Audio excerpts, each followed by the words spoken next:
Good morning. स्वागत आहे तुमचं माझ्या एका नवीन ब्लॉगमध्ये. तर आज आहे महिला दिन आणि तुम्हा सगळ्या महिलांना माझ्याकडून महिला दिनाच्या खूप खूप शुभेच्छा.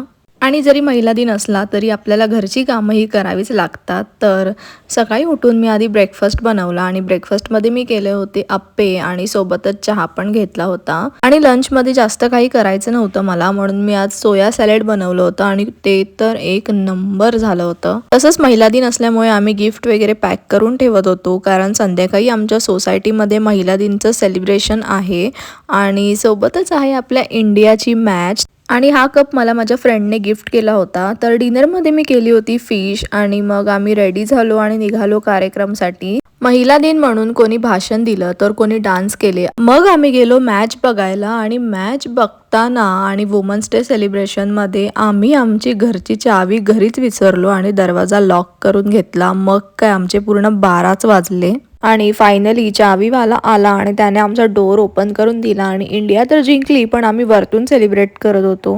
And boys are lucky to have women in their life. Okay bye, take care guys.